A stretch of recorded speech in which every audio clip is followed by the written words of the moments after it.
If you're anything like me, you've reset your Pokemon save data before, only to beat the first gym and forget all about it.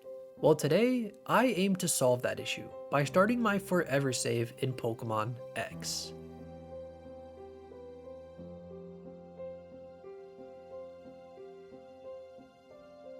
If you're new to my channel, let me explain what a forever save entails. First, we're going to be doing everything there is to do in these games, battling every trainer, collecting all of the items, and catching every single Pokemon there is. I will also do my best to show off any Easter eggs and cool details that you might have missed when playing these games, so you might even learn something new while watching. This is my journey through the Kalos region in my forever save.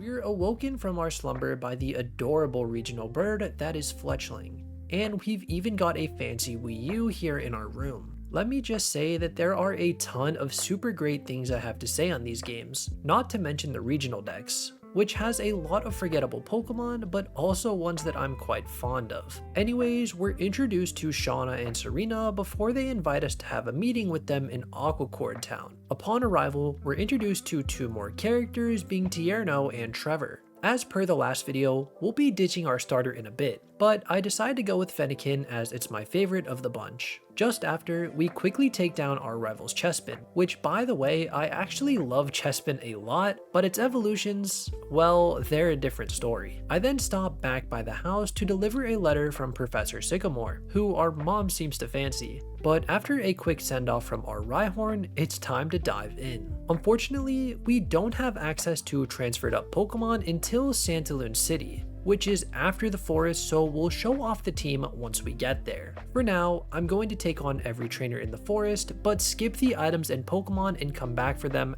after we've got our team. While we progress, I'm going to give you guys a quick rundown on my Kalos experience. So I got my copy of Pokemon X a few days after release back in 2013 and I loved it. I played through the whole game and even did a tiny bit of shiny hunting. But these graphics were on another level compared to what I was used to, not to mention the new 3D sprites and move animations. Kalos will always be special to me because it's the first Pokemon game where I really knew what I was doing while playing. Younger me would plow through the game with my overleveled starter, which I'm sure some of you can relate to.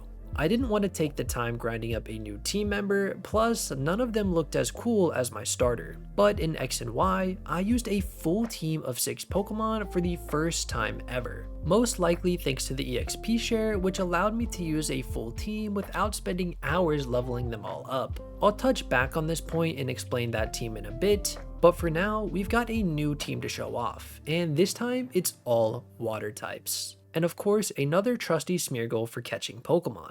First is Tsunami the Poliwag. She is such a cute Pokemon, and I won't spoil yet what her final evolution is going to be. Second is Rocket the Clauncher. With the Mega Launcher ability and a modest nature, she's going to put in some serious work. Third is Ravioli the Corphish. This guy is a Pokemon I've never used in any playthrough before, so I'm really looking forward to using one. Fourth is Jewel the Staryu. She has a relaxed nature, which is a little unfortunate, but I've got a feeling this is still going to be one of the run's MVPs. Fifth is Nessie the Magikarp, who is our weakest member, but excluding Gyarados from the Mono Water type team just felt wrong. Rounding out the party is Prism the Corsola. She's mostly here for moral support, but I absolutely love the shiny colors of this Pokemon, and maybe she'll even go on to surprise me. Also, I want to mention Aphrodite the Smeargle. As per last video, she was caught in Platinum using the Pokeradar. However, I messed up a little bit when using Sketch and accidentally taught Jump Kick from a Wild Buniri. Not a huge deal, but we'll try to fix it later. And yeah, that's the team. Honestly, super excited to use these guys and to revisit this amazing game. Now it's time to backtrack all the way to Route 2.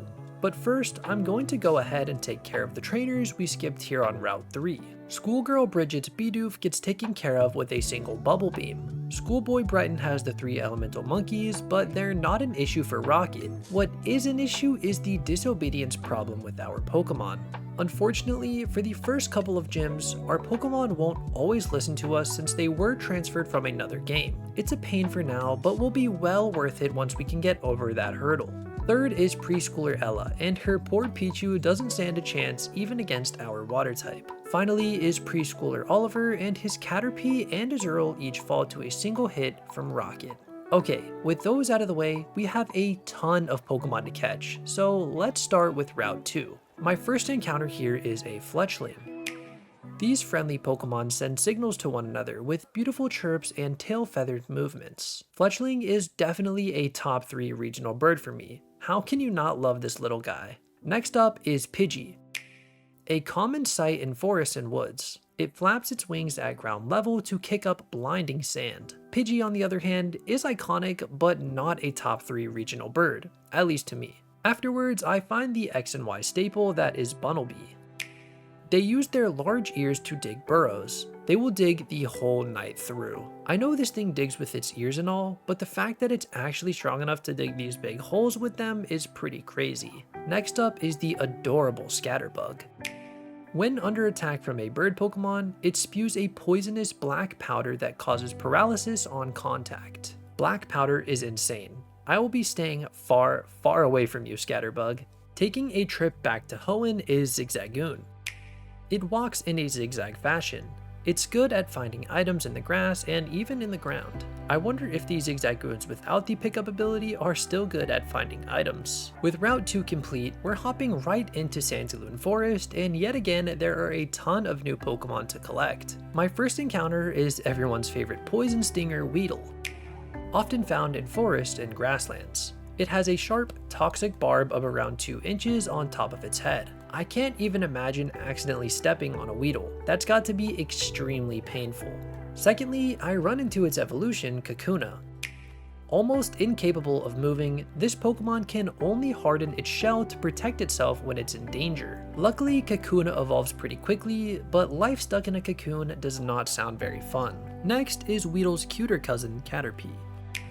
For protection, it releases a horrible stench from the antennae on its head to drive away enemies. I had no idea Caterpie could do this, and I low-key thought the antenna was its tongue, so my bad. Following that is the water monkey Pampor. The water stored inside the tuft on its head is full of nutrients. It waters plants with it using its tail. I actually really love this entry because I can totally see farmers having little Pampor in their gardens to help water the crops. Up next is the grass monkey Pansage. It shares the leaf on its head with weary-looking Pokemon. These leaves are known to relieve stress. I love that the monkeys seem to be super friendly. They seem eager to help out anyone who's in need. My next encounter is the most iconic Pokemon of all time, Pikachu. It raises its tail to check its surroundings. The tail sometimes gets struck by lightning in this pose. This makes me wonder if Pikachu's tail is lightning shaped because it gets struck by lightning, or if Pikachu are born that way. The final Pokemon here in the woods is Pansear. Very intelligent. It roasts berries before eating them. It likes to help people. I love how short this dex entry is, and even more so that the first words are very intelligent. Okay, with those caught, let's go through and collect the items here in the forest. A potion, an antidote, another potion, a Pokeball, and one final potion. With the woods complete, bear with me while we catch one last set of Pokemon here on Route 3. First up is Dunsparce. When spotted, this Pokemon escapes backwards by furiously boring into the ground with its tail. I get that Dunsparce wants to run away, but why does it have to go backwards? Seems kind of inefficient. Second here is Burmy. To shelter itself from the cold, wintry winds, it covers itself with a cloak made of twigs and leaves. Poor Burmy, all he wants to do is stay warm. Next here is everyone's favorite Sinnoh Pokemon, Bidoof. With nerves of steel, nothing can perturb it. It is more agile and active than it appears. This has got to be my favorite dex entry so far. Bidoof, you are too good. Last and probably also least is Azurill. A Pokemon that lives by water, it moves quickly on land by bouncing on its big tail. Honestly, I never realized that this was Azurill's tail. It's extremely obvious when I look at it now, but I just always thought Azurill was 2 little balls. With that, we've officially collected all 17 Pokemon available so far. So let's collect the single item available here, a Super Potion, and move on. Santalune City is such a well-designed area. I absolutely love the fountain in the center. As far as items go, there's a few we need to collect, including a Great Ball, an Antidote, a second Great Ball, some X attacks, some X defenses, and a Super Potion.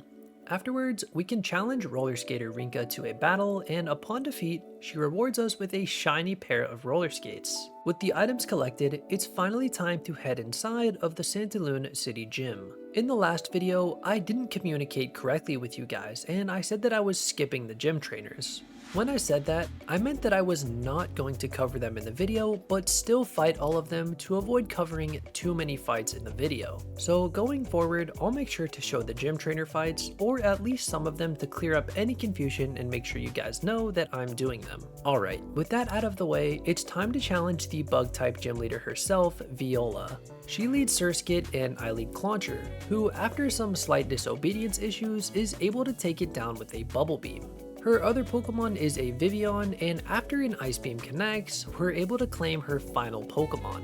Upon defeat, there's something cool I want to show off to you guys, and it is that Viola will actually say the name of the Pokemon you defeated her with. So if you wanted to bring a legendary Pokemon here, she would congratulate you and your Arceus if you had one. Then Viola rewards us with the Bug Badge and the TM for Infestation. We then can make our way north to Route 4. But just before leaving, a journalist stops us and hands us the very useful EXP share. There are a lot of trainers to take on here, so while we do them, I'm going to pick back up on my previous Kalos experience from earlier. Back in 2013 was my first year of middle school, and I needed to get my hands on the new Pokemon games X and Y. One of my friends at school told me that he was going to GameStop with his mom that weekend. So the next day, I came into school and asked him if he would be willing to buy me a copy of X and bring it to school on Monday if I gave him the $40 that the game costs. Thankfully, he said yes, and on Friday, I actually brought $60 and asked him if he would also get me the guidebook, and he said sure. Monday comes around, and nothing. He said they did not end up going over the weekend, but instead they would be going today after school. So Tuesday comes around, and I get off the bus super excited, and after finding my friend, he told me that he still didn't have it. At this point, I was starting to get pretty bummed. I trust this guy a lot, and I didn't think he would scam me, but it also wasn't adding up that he still hadn't been able to get these games yet. Anyways, Wednesday morning comes around, and I ask him expecting another no. But this time, he actually had it. He opened up his backpack and handed me a sealed copy of Pokemon X. I was thrilled. I didn't even care that he didn't get the guidebook for me like I asked. I was too excited to play this game. For the rest of the day, I was practically watching the clock, waiting for the bell to ring so that I could go home. And at 2 o'clock, the bell did indeed ring. Then when I got home, I rushed up to my room, unboxed this brand new game, and experienced the Kalos region for the very first time. My other friends at school had already played through most of the game at this point, and they all picked Froakie, so I wanted to be different and went with Chespin. Huge mistake. As stated previously, I love Chespin. Then there's Quilladin, who is awful, and Chestnut is okay. But as I went through the region, I crafted my first ever team. My squad consisted of a Chestnut, Hawlucha, Azumarill, Sylveon, Aurorus, and Mega Venusaur. I think I did okay making that team as a 6th grader, and one day I definitely plan on going back and shiny hunting that team. Shortly after I completed the game, I got my hands on the Pokeradar and hunted my first ever shiny Pokemon. But if you're interested in that story, I talked all about it in the Omega Ruby video. Anyways, that's the story of how I got my copy of Pokemon X, and for this video, I'm actually playing on that same cartridge that I got all the way back then.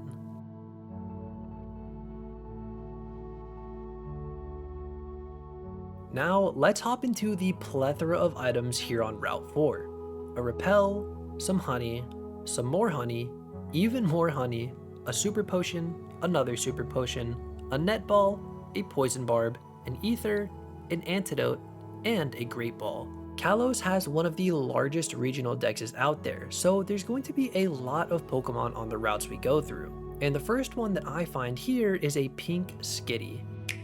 It can't stop itself from chasing moving things, and it runs in a circle chasing its own tail. Skitty is actually a pretty cute Pokemon, and I wish I could have one as a pet. Next up, I encountered everyone's favorite teleporter, Ralts.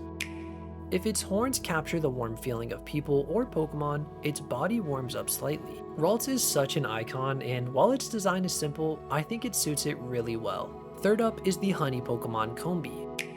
The trio is together from birth. It constantly gathers honey from flowers to please Vespiquen. As much as I love Combee, I feel like it would be pretty difficult to share a body with 2 other Pokemon.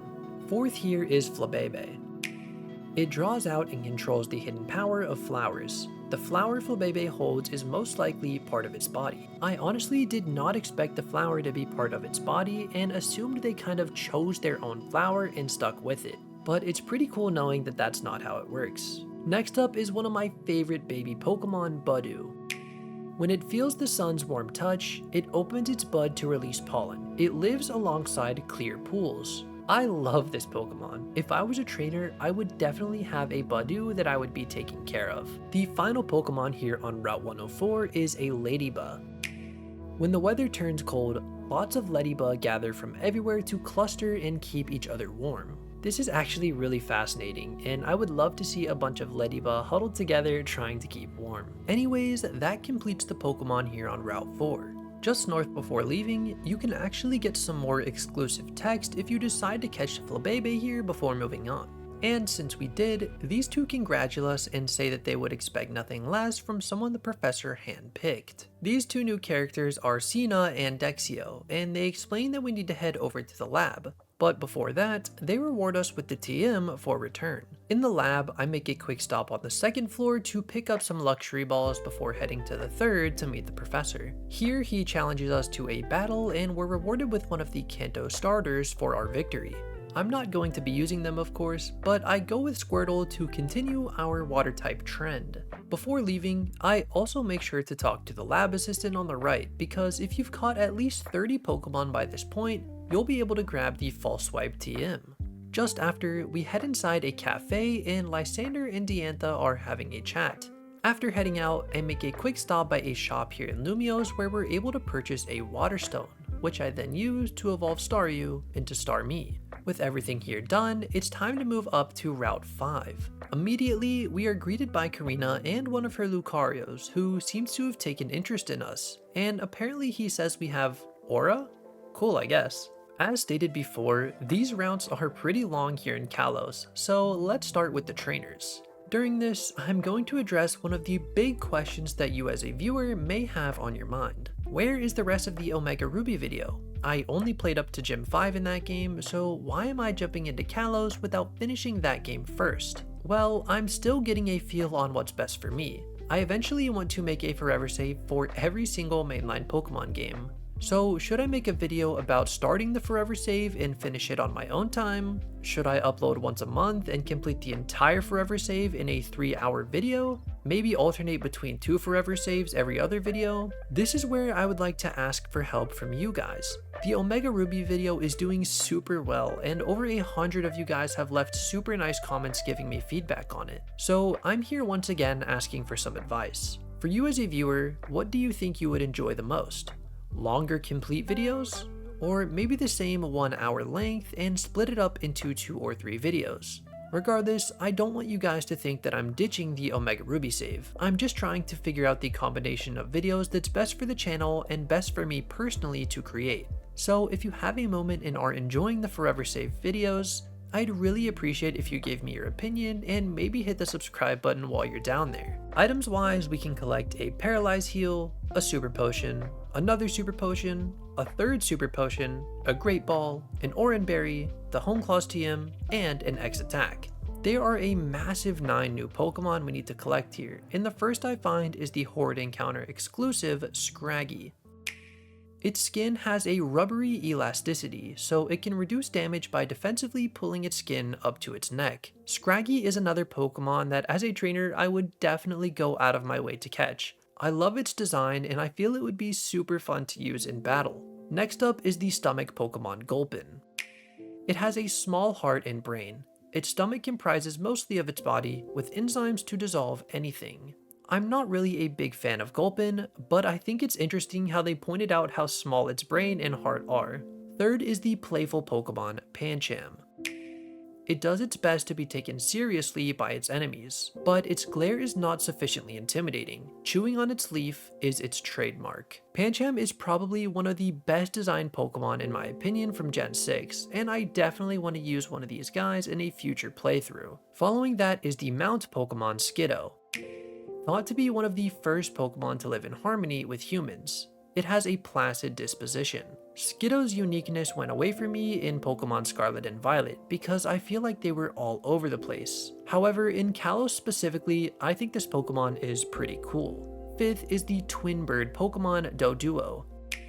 A two-headed Pokemon that was discovered as a sudden mutation. It runs at a pace of over 60 miles per hour. I can just imagine driving down the highway and looking out the window just to see a Doduo keeping pace with you. That would be crazy. Next up is the poodle Pokemon Furfrou. Trimming its fluffy fur not only makes it more elegant, but also increases the swiftness of its movements. I realize this Pokemon has a gimmick in this game, but I don't like Furfrou all that much. However, I will say it does have a phenomenal shiny. Afterwards, I run into the cheering Pokemon Plusle. It cheers on friends with pom-poms made of sparks. It drains power from telephone poles. I find it pretty funny that they felt the need to add that this Pokemon gets its power from phone poles. Next up, I get pretty lucky and find the Horde encounter that allows me to get Minun. Exposure to electricity from Minun and Plusle promotes blood circulation and relaxes the muscles. I can totally see a bunch of these guys running around the doctor's office helping people relax their muscles. The final Pokemon available in this area is the 5% Abra. It sleeps for 18 hours a day. It uses a variety of extrasensory powers even while asleep. Abra seems like kind of an unstable Pokemon, and as a trainer, I don't think I would want to catch one. With another massive route complete, we can make our way into Camphrier Town. Here we can collect an Ultra Ball, a Star Piece, an Ether, a Berry Juice, an Antidote, the Thief TM, a Full Heal, an X Attack, a Sweetheart, and an Escape Rope. West of here is Route 7, but our path is blocked by a sleeping Snorlax. In order to wake it, we need to collect the Pokeflute, but we can quickly grab some Oran Berries, some Pecha Berries, the Sprinkleotad, a Miracle Seed, and a Heal Ball. We immediately head north of here to Route 6, and yet again, this is another massive route. This time, I'm going to get a bit personal with you guys. Up until I started making videos consistently around a month ago, I really struggled with feelings like stress, worry, and guilt that I was wasting my time. It never felt bad because most of it was spent playing games or hanging out with friends. But as I get older, I realize I'm going to have less and less free time unless I seriously start to change something. I'm currently on a journey to make YouTube my full-time job. I love making videos just like this, and nothing would make me happier than to be able to do it full-time. Because of that, I started a Patreon, which you can find below. I don't want to lock any exclusive content behind it because I want everyone to be able to enjoy my content completely free. What you do get for becoming a Patreon member though is your name at the end of all of my videos, the option to vote on the next Forever Save, and a place that you can leave questions for me. Starting in the next video, I'm going to add a Q&A section during one of these trainer bids, so anyone who becomes a member will have their question answered by me in the next video. I don't want to come off as greedy or anything like that, so again, the Patreon is just a way to go above and beyond to support me and to help me get one step closer to making videos like this as my full-time job. I also got access to what I believe is Super Chats. So I also want to give you guys an option to leave a small donation with your comments down below. If you do, that's also a way to get your name in the end of the next video. But please don't donate anything crazy. Just the minimum of $1 is plenty, and it highlights your comment, which is pretty cool. Everything you see here on the channel is done by me, from recording to script writing to the voiceover, and all of the editing takes a ton of time. So again, all of these ways to support me are completely optional, and I don't want anyone to feel pressured into doing so. Subscribing is and always will be the most easy and free way to support me, and that is more than enough. Anyways, it's never easy for me to talk about stuff like that, so let's go ahead and move on to the items here on Route 6. An X Special Attack, an Antidote, a Super Repel, an Awakening, an Aguave Berry, an Ultra Ball, an Antidote, an X Speed, a Paralyze Heal, and the TM for Venoshock. Afterwards, we can start chipping away at the 8 new Pokemon here, and the first of which I encounter is Kecleon. It can freely change its body color. The zigzag pattern on its belly doesn't change, however. Kecleon is another Pokemon covered in the ORAS video, but it is interesting to see the variation in the dex entries between the games. Following that is the trainee Pokemon Nincada. Because it lived almost entirely underground, it is nearly blind. It uses its antennae instead. I almost feel bad for Nincada. Hopefully its vision gets better upon evolution. Next up is the weed Pokemon Oddish. During the day, it stays in the cold underground to avoid the sun. It grows by bathing in moonlight. This actually fascinates me, as growing with moonlight instead of sunlight is pretty cool. Fourth here is the sword Pokemon Honedge. Apparently, this Pokemon is born when a departed spirit inhabits a sword. It attaches itself to people and drinks their life force. The Honedge line is easily one of, if not the very best Kalos Pokemon introduced. Top tier design. Following that is the scout Pokemon Sentret. When acting as a lookout, it warns others of danger by screeching and hitting the ground with its tail. Sentret, you're a cute Pokemon and all, but I don't think anyone's going to be able to hear your fluffy tail hitting the ground. Next up is the restraint Pokemon Esper. The organ that emits its intense psychic power is sheltered by its ears to keep power from leaking out. I'm not crazy about Esper, but its evolution Meowstic is such a well-designed Pokemon in my opinion. Seventh is the centipede Pokemon Venipede. It discovers what is going on by using the feelers on its head and tail.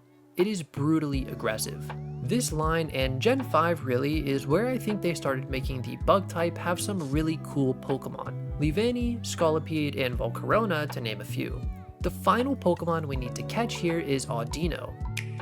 Using the feelers on its ears, it can tell how much someone is feeling or when an egg might hatch. I love Audino because it's one of the staple Pokemon Center companions. Next, we can head north to the Parfum Palace, but just before entering, we can collect an Ether and an Oranberry. For some reason, we have to pay an insane $1,000 entrance fee, and once inside, the owner explains that his Furfrou has gone missing. Before we help him find it, I head upstairs where we can collect the amulet coin, which will be super useful going forward. Then, I make my way outside to look for the Furfrou. For some reason, I remember struggling a lot on this puzzle, and I constantly messed up by putting Shauna in the wrong place. The puzzle itself isn't actually hard at all, I just don't think I fully understood how to do it and ended up solving it by trial and error. Anyways, the man is super grateful that we're able to find and rescue his Furfrou and invites us to join him on the balcony for some fireworks. And we will be doing that, but first, there's quite a few items we need to collect here, including an X special attack, the Cut HM, a super potion, an antidote, a revive, a pretty wing, a rare candy, and a guard spec. Afterwards, I head back inside and meet up with Shauna on the balcony as the fireworks light up the sky. Looking back, I wish I had waited until nighttime, but oh well. After the show, the man's butler graciously rewards us with the TM for Protect and the Pokeflute needed to wake up the sleeping Snorlax. I can then head back to Route 7 and wake up the Snorlax, which I do of course make sure to catch. It is not satisfied unless it eats over 880 pounds of food every day. When it is done eating, it goes promptly to sleep. I know Snorlax eats a lot, but as shown here in the dex, I had no idea it weighed over 1,000 pounds. With that, the bridge is no longer blocked off and we're able to access the left side of Route 7. There are only 3 trainers here, but I really like that all of them use exclusively Smeargles as they are part of the Painter trainer class. Very cool. Oh, and after taking them down, Ravioli evolves into the very powerful Crawdaunt. Item-wise, we make sure to grab an X Special Defense, a Tiny Mushroom, a Persimberry, the Silver Powder, and a PP Up. As per usual, there's a long list of Pokemon to collect here, and the first of which is a Hoppip. Its body is so light, it must grip the ground firmly with its feet to keep from being blown away. I know Hoppip isn't all that strong, but I really like these little guys. Second is the Firefly Pokemon Volbeat. It communicates with others by lighting up its rear at night. It loves Illumize's sweet aroma. For some reason, I never put it together that Volbeat was based on a firefly, but it actually makes a lot of sense. Next up is the Thorn Pokemon Roselia. It uses different poisons in each hand separately when it attacks. The stronger its aroma, the healthier it is. I said it earlier, but I love this line, and if I was a trainer, I would definitely have one on my team. Fourth is the water bird Pokemon Ducklet. When attacked, it uses its feathers to splash water, escaping under the cover of the spray. One thing I love about Ducklet is its pink shiny, however Swanna's shiny is absolutely terrible. Following that is the toxic mouth Pokemon Krogunk. Its cheeks hold poison sacs. It tries to catch foes off guard to jab them with toxic fingers. This line is pretty underrated in my opinion. They're the perfect balance of cool and funny. Next up is the other Firefly Pokemon Illumise. Its fragrance attracts the swarm of Volbeat, so they draw over 200 patterns in the night sky. I'd like to think in the summertime, people will gather to come watch these Pokemon make patterns in the sky like constellations. Last here is the cotton candy Pokemon Swirlix. To entangle its opponents in battle, it extrudes white threads as sweet and sticky as cotton candy. I definitely think this is one of the most forgettable Pokemon of all time, and if I'm being completely honest, I don't love its design. With everything here complete, we can head west to Connecting Cave. We can't get any items here unless we have access to the Strength 8 gym, so for now, let's start catching the Pokemon. First up is the Whisper Pokemon Whismur. It usually murmurs, but starts crying loudly if it senses danger. It stops when its ear covers are shut. I don't mind Whismur's design, but I've always wondered why the eyes are shaped like crosshairs. Second here is the Meditate Pokemon Meditite. It always trains deep in mountains. It levitates when it heightens in spiritual power through meditation. Maybe it's just me, but I've always thought there's something off with Meditite's design. I couldn't tell you what it is, there's just something weird about it. Next up is the Tusk Pokemon Axew. They use their tusks to crush berries they eat. Repeated regrowth makes their tusks strong and sharp. I always mistake this Pokemon for a pseudo-legendary line, and always forget Haxorus only has a base stat total of 540. The final Pokemon in the cave is everyone's favorite Zubat. Even though it has no eyes, it can sense obstacles using ultrasonic waves it emits from its mouth. I couldn't come up with anything to say for this guy, so I'm just going to ask you to subscribe instead. Once through the cave, we emerge on the upper side of Route 8, and yet again, it's a big one. A lot of you guys seem to enjoy the random story bits, so I'm going to tell you guys about one of the luckiest Nuzlocke encounters I've ever had. My friend and I were both playing Pokemon Platinum, not a ROM or anything, like both on our DS with a real cartridge. And we were making our way through Mount Coronet towards Snow Point City. If you guys have played Gen 4, you'll know the snow route I'm talking about. Not the blizzard, but the one just before it where it's still snowy but not blizzarding. Anyways, we were both getting ready to see our Nuzlocke encounter, and I honestly couldn't tell you either of our teams because this was like 5 or 6 years ago at this point. But I take a step into the grass and a blue Snover appears on my screen. As soon as I see it, I ask my friend, wait, is Snover supposed to be blue? I thought it was green. And then he goes, yeah, I'm pretty sure it is green. And I take a look down at my DS again and I see the sparkles shine around it. I found myself a full odds 1 in 8,192 shiny Snover. I ended up naming him Blue because at the time I was binging Fairy Tail. Shout out to the few of you who get that reference. But anyways, the story doesn't exactly have the happiest ending. After that day, we got off and never got back on to finish the Nuzlocke. For about a year, the shiny Snover sat in that copy of Platinum, all alone, in box number 1.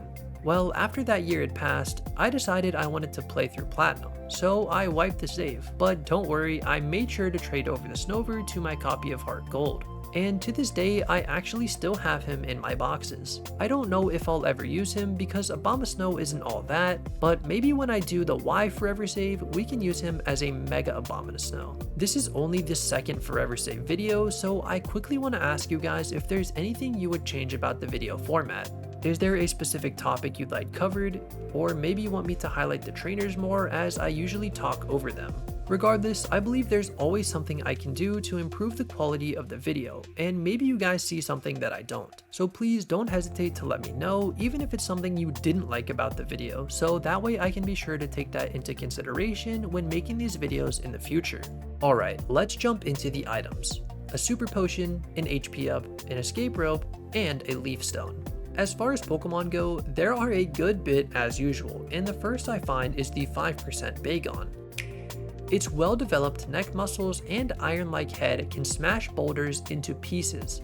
Salamence used to be one of my favorite pseudos, however I don't like the changes they made to his sprite in Gen 6. 3D just made him look a lot worse unfortunately. Second is the revolving Pokemon Inkay. Opponents who stare at the flashing light emitting spots on its body become dazed and lose their will to fight. I really like Inkay in Malamar, and I actually used one on my main team in Ultra Sun. Third is the disaster Pokemon Absol. It senses coming disasters and appears before people only to warn them of impending danger. Wow, that's actually really cool. Absol is like a guardian angel, and its description almost makes it feel like a legendary Pokemon. Following this is the seagull Pokemon Wingull. Catching sea winds with its long wings, it soars as if it were a glider. It folds its wings to rest. Wingull is such a normal Pokemon. Like, this description is literally just a normal seagull. Fifth is the balloon Pokemon Drifloon. A Pokemon formed by the spirits of people and Pokemon. It loves damp, humid seasons. As a kid, I always thought this Pokemon was impossible to get because my friend told me he found one at the Valley Windworks and I was never able to find it there, so I just assumed he was lying about it. Next is the martial arts Pokemon Mienfoo. It takes pride in the speed at which it can use moves. When it loses power, it makes up for it in quantity. I love this Pokemon so much. I hunted it in Black 2 and phased like 4 times before I got it, but I ended up EV training it and everything, and to this day I still have it in those games. Seventh is the cat ferret Pokemon Zangoose. It has feuded with Seviper for many generations.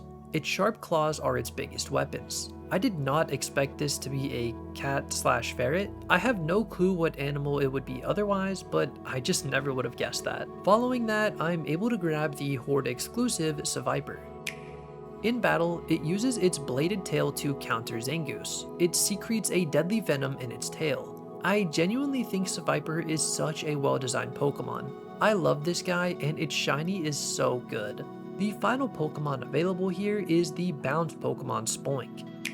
It bounces constantly, using its tail like a spring. The shock of bouncing keeps its heart beating. Spoink is one of the Pokemon I can never remember the debut generation for. I thought it was Gen 5 for the longest time because I hadn't played the Gen 3 games and the first time I saw it was in Unova.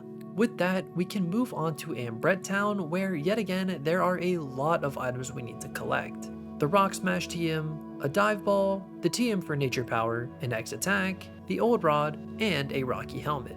I then head east to Route 9 where I make sure to collect an X Defense, a Paralyze Heal, a Firestone, a Dusk Ball, and a Super Repel.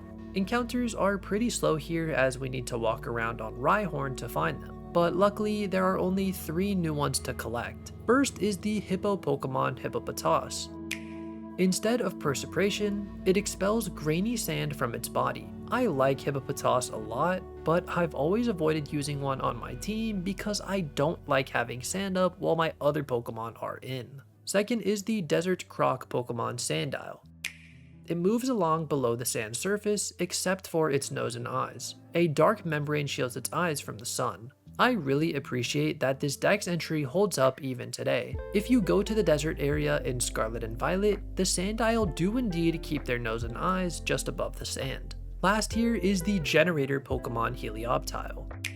They make their home in deserts. They can generate their energy from basking in the sun, so eating food is not a requirement. That's actually pretty interesting to me, and I also appreciate that they made it evolve with a sunstone to keep with the theme. With that, we're moving on to what is the most tedious section in this entire video, Glittering Cave. The reason this area is so difficult is because you can only get encounters in these black bubbles, and if you want to reset them, you have to leave and re-enter the cave every time. Not to mention, there's multiple 5% encounters, so I expect to be here for a good while. My first encounter here is a pretty lucky 5% Kangaskhan. It raises its offspring in its belly pouch. It lets the baby out to play only when it feels safe. I actually have never used Kangaskhan, like ever, but it's one of those Pokemon that shined as a Mega, so maybe I'll hunt one and use it in a playthrough sometime. A few minutes later, I find myself a Machop. It hefts a Graveler repeatedly to strengthen its entire body. It uses every type of martial arts. When I think of Machop, I just think like strong guy that goes to the gym a lot. But knowing that it practices martial arts is pretty cool too. Third here is the Spikes Pokemon Rhyhorn. Strong, but not too bright. This Pokemon can shatter even a skyscraper with its charging tackles. I'm sorry they think you're dumb, Rhyhorn. I still like you. Following that is the Meteorite Pokemon Lunatone. Because it turns active on nights of the full moon, it is said to have some link to lunar phases. The fact that this 3-foot rock weighs 370 pounds is insane to me. Fifth is the lonely Pokemon Cubone. It wears the skull of its dead mother on its head. When it becomes lonesome, it is said to cry loudly. This is probably the saddest dex entry yet. I'm sorry, Cubone. Next up is Lunatone's counterpart Solrock. Solar energy is the source of its power, so it is strong during the daytime. When it spins, its body shines. When they say spin, do they mean spinning as in clockwise like a clock, or spinning more in a 3D top motion? I don't know if what I'm saying makes any sense, but I guess we'll never know the answer. Seventh is the rock snake Pokemon Onyx. Burrows at high speeds in search of foods. The tunnels it leaves are used as homes by Diglett. That's actually so smart, but this also makes me wonder if Diglett's tunnel was actually made by an Onyx. The final Pokemon here, and by the way we've been here for over an hour, is Mawile. It uses its docile looking face to lull foes into complacency, then it bites with its huge, relentless jaws. Mawile's stats are pretty sad, but I really like this Pokemon, and I even used a shiny one on my playthrough of Ultra Moon. Okay, with that complete, we can collect the few items here, being a Hardstone and the Shadowclaw TM. While we run through these Team Flare grunts, I'm going to share my thoughts on Kalos thus far. These games were widely regarded as bad and unpolished, but I really have to disagree with that. People hated Black and White when they came out, but now they're regarded as some of the best games of all time. There's a lot of things I didn't get to touch on, but I will be touching on later in the series, like the Battle Chateau, Pokemonami, and even stuff like Super Training. There's a reason I've avoided them thus far, and you'll find out why that is later, but just know I am going to cover them, just not at this time. Also, let's talk about Team Flare. This is definitely one of the weaker evil teams, and to be fair, it's hard to follow up Team Plasma, which in my opinion is the best one, with Team Skull coming in at a close second. But I will say at the very least, I do prefer Team Flare to Team Yell. I honestly don't even know if you could call Team Yell an evil team. Also, you may notice I have yet to change my clothing in-game. That's because, well, for one, the clothing in this game is pretty expensive, and two, they haven't had any great options yet. Most of the stuff I've seen thus far is like neon yellow or super basic, and that's not quite what I'm looking for. Anyways, despite having played through Kalos over 10 times, I always enjoy playing through it again. The beginning of the game, however, is quite slow, as we're almost 9 hours of playtime into the save, and we haven't even challenged the second gym. Alright, let's hop into the items. We can grab an escape rope on the ground here before running into a scientist who seems to have found an extra fossil. I go with the sail fossil because Aurorus is literally one of my favorite Pokemon of all time. And if it wasn't so difficult to shiny hunt, I would have played through the game with one. Regardless, there are 3 new Pokemon available here, and the first I find is a little Dwebble. It makes a home in a suitable rock. If that rock breaks, the Pokemon remains agitated until it locates a replacement. When I think of Dwebble, I think of a tiny little hermit crab, but after seeing that it weighs a whopping 32 pounds, I don't think I'd be going out of my way to pick one up. Second here is the bat Pokemon Woobat. Its habitat is dark forests and caves. It emits ultrasonic waves from its nose to learn about its surroundings. This Pokemon gets a lot of hate, but I actually really like it. Not to mention, the line has phenomenal shinies. The final Pokemon available here is the Grass Steel type Ferroseed. When threatened, it attacks by shooting a barrage of spikes, which gives it a chance to escape by rolling away. I've used this Pokemon a total of 1 times, and I bred to make a really good one for Sword and Shield ladder. After perfecting my team, I played 1 match, lost, and never played again. So Ferrothorn has a 100% loss rate with me. So I said that was the last Pokemon here, and that's kind of true. If you Rock Smash here, there's a small chance you'll find an old Amber which can be restored into Aerodactyl in the Fossil Lab. And after a few minutes, we actually managed to find one. Back at the lab, we can restore the Cell Fossil into Amora. This ancient Pokemon was restored from part of its ice body that had been frozen in ice for over 100 million years. I know this thing's typing is absolutely awful, but I still love it and it will always be one of my favorites. Afterwards, we can restore the old Amber into Aerodactyl. It was regenerated from a dinosaur's genetic matter that was found in Amber. It flies with high-pitched cries. If you're playing alongside me, I encourage you to grab one of these because literally right here in the lab, you can get the Aerodactylite. So instead of using the standard Mega Lucario, try out Mega Aerodactyl. It's really good, I promise. We can then head to the south side of Route 8 where this nice lady hands us the dowsing machine. There's a few trainers here, but I'm going to get a little bit deep with you for a second. I want you to take a moment, take a look at yourself, and I want you to think about what your dream is. That big goal you have or maybe had in the past that you no longer think is attainable. It doesn't have to be work or money related. Maybe it's finding the right person or going on that trip, or maybe it's finding the perfect job that you've always wanted. That goal, whatever it may be, don't quit before you try. For me, that's turning YouTube into my job. I know I'm not there yet, and I know it may take a very long time to get there, but I'm taking steps to get closer to that goal each and every day. So I encourage you to take your first step. 99% of people quit before they even start their goal. Your mind will fill you with doubt, stuff like, I'm not good enough, there's already people that did this, so there's no room for me. I'll start later when I have more free time. These are all excuses that I have personally told myself, and maybe you've had similar doubts. If you don't believe me, go look at my channel. My older videos have no upload schedule, some of them with an entire year in between. There's no better time to start working on your goal.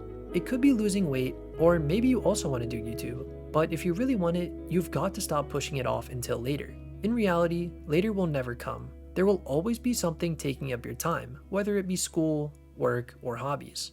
I'm not asking you to drop everything, just take one step towards your goal. It can be something as small as coming up with your channel name or setting a goal weight. Just take the first step and you'll thank yourself. Again, I know this is deep, but if this helps even one person take a step towards their goal, it's all worth it. Alright, back to the game, and we've got a few items to collect here. A Mago Berry, a Heart Scale, an Ultra Ball, a Stardust, and a Pearl. In addition, there's 2 new Pokemon to collect here, and after a few Rock Smashes, I'm able to encounter a Binacle. 2 Binacle live together on 1 rock. When they fight, one of them will move to a different rock. I don't know why, but Kalos seems to have quite a few forgettable Pokemon, and this is definitely one of them. Second, I am able to reel in a pink Love Disc.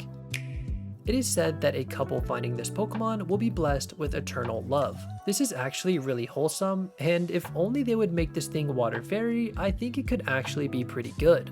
With that, we arrive at the Cyllage City gym, and we have the longest list of items to collect so far. The Whipped Dream, an Ether, the Bicycle, some Persim Berries, the Rest TM, the Sleep Talk TM, a Destiny Dot, a Pearl, an X Speed, a Super Potion, the Strength HM, a Protein, an X Defense, and an X Special Attack.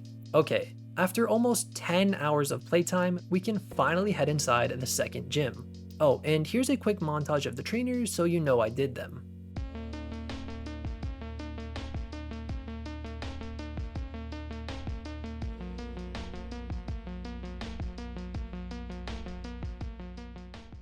Finally, we've reached the top and it's time to challenge Grant. Eventually, Gyarados is able to connect with a Rock Smash to take down Amora, and Crawdaunt takes down Tyrunt with an X-Scissor. Grant then rewards us with the Cliff Badge and the TM for Rock Tomb.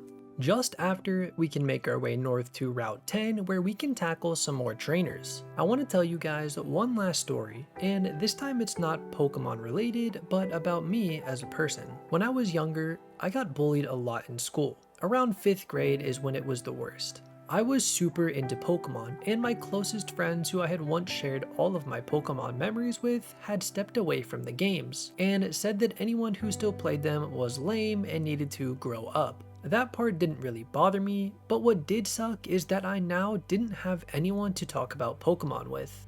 I continued playing the games as they came out, and my love for the franchise never went away. Yeah, I took breaks sometimes for months when I was playing other games like Minecraft or Terraria, but I always came back to it when I needed it. There are only a few mainline games I skipped on release, being the Let's Go games and Ultra Sun and Moon.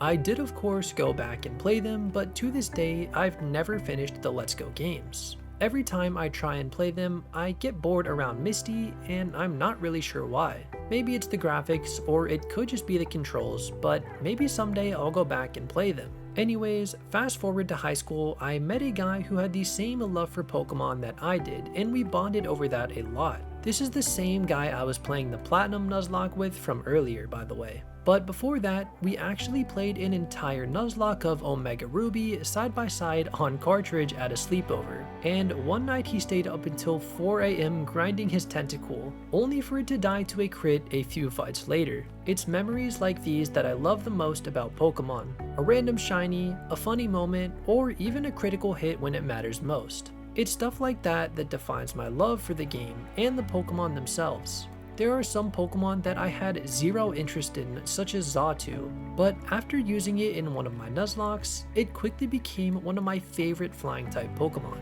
That's just one example of many times that an often overlooked Pokemon became one that I enjoy quite a bit. Anyways, let's move on to the items. Here we can collect an Papa Berry, a Revive, the Thunderwave TM, the Mind Plate, an X Accuracy, a Paralyze Heal, a Burn Heal, and a Thunderstone. And now, let's move on to the Pokemon. My first encounter is a member of my original X team, Hawlucha. Although its body is small, its proficient fighting skills enable it to keep up with the big bruisers like Machamp and Hariyama. I really like that the Dex entry specifically goes out of the way to call out Machamp and Hariyama. Second here is the automaton Pokemon Golett. The energy that burns inside it enables it to move, but no one has been able to identify this energy. Fun fact, Golurk is one of the few non-flying type Pokemon that can actually learn Fly. Next up is the Avianoid Pokemon Sigilyph. The Guardians of an Ancient City use their psychic powers to attack enemies that invade their territory. I used to really dislike this Pokemon's design, but over the years, I've actually grown to like it quite a bit. Fourth is the fairy Pokemon Snubbull. It has an active, playful nature. Many women like to frolic with it because of its affectionate ways. This threw me off quite a bit because one of this Pokemon's main abilities is Intimidate. Following that is the dark Pokemon Houndour. Around dawn, its ominous howl echoes through the area to announce that this is its territory. I like Houndoom quite a bit, but its shiny is one of the best out there. Sixth is the evolution Pokemon Eevee. A rare Pokemon that adapts to harsh environments by taking on different evolutionary forms. Fun fact, my favorite evolution is actually Leafeon. I just really wish it had a better shiny. The final Pokemon here is the Sky Squirrel Emolga. They live on treetops and glide using the inside of a cape-like membrane while discharging electricity. Emolga is actually really underrated in my opinion, and it's surprisingly fast with a base 103 speed stat. With Route 10 complete, there's one last thing I want to do before ending this video, and that is to find myself a shiny. Chain fishing has some of the best shiny odds in the franchise, maxing out at 1 in 100 or a 1% chance. To do this, I'm going to trade over an Octillery with the Suction Cups ability from my copy of Pokemon Y. This ability essentially means the chain will never break unless I myself make a mistake, and I've decided that I'm going to hunt a Love Disc. Here's some lore for you guys, and every Valentine's Day, I chain fish for a Love Disc right here, but in my copy of Y. And even though today isn't Valentine's Day, maybe it is for one of you watching. It's highly unlikely, but if it is, definitely let me know down below. Anyways, while we fish, I want to talk about the channel a bit more. I am constantly coming up with new ideas and have so many amazing videos planned. So by the way, you should subscribe so you don't miss out. But I realize there's a good chunk of you that enjoy falling asleep to my videos. So I was thinking of potentially starting a series about reading dex entries and giving my thoughts on them. It would be very chill and relaxed vibe similar to this video, but I would start with Generation 1 and go through the entire dex and give my thoughts on the entries. Afterwards, I could then move to Gen 2, or maybe I could do it by Pokédexes. For example, each new Pokemon game, the dex entries change. So Ponyta's dex entry would be different in Fire Red than it would be in Pokemon Diamond. Again, this is just an idea right now, and I would love to hear some feedback from you guys before I start a big project like that. It would not replace the Forever Save videos or anything like that, but it would be in addition to them. As stated earlier, these videos take a very long time to make, so genuinely, a like, comment, or subscribe helps out more than you know. Oh, and I'll plug the new Patreon one last time, so that's in the description if you want to get your name at the end of each and every one of my videos and vote on what content I make next. Anyways, here's me finding the yellow fish.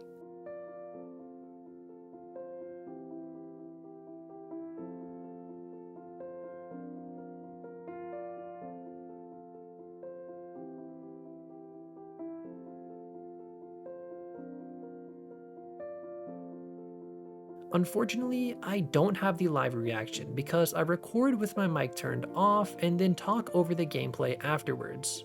Regardless, this is such a beautiful shiny and a great way to end the video. Thank you so much to each and every one of you who made it this far into the video. You specifically have helped me get one step closer to making my dream a reality, and I encourage you to chase yours too.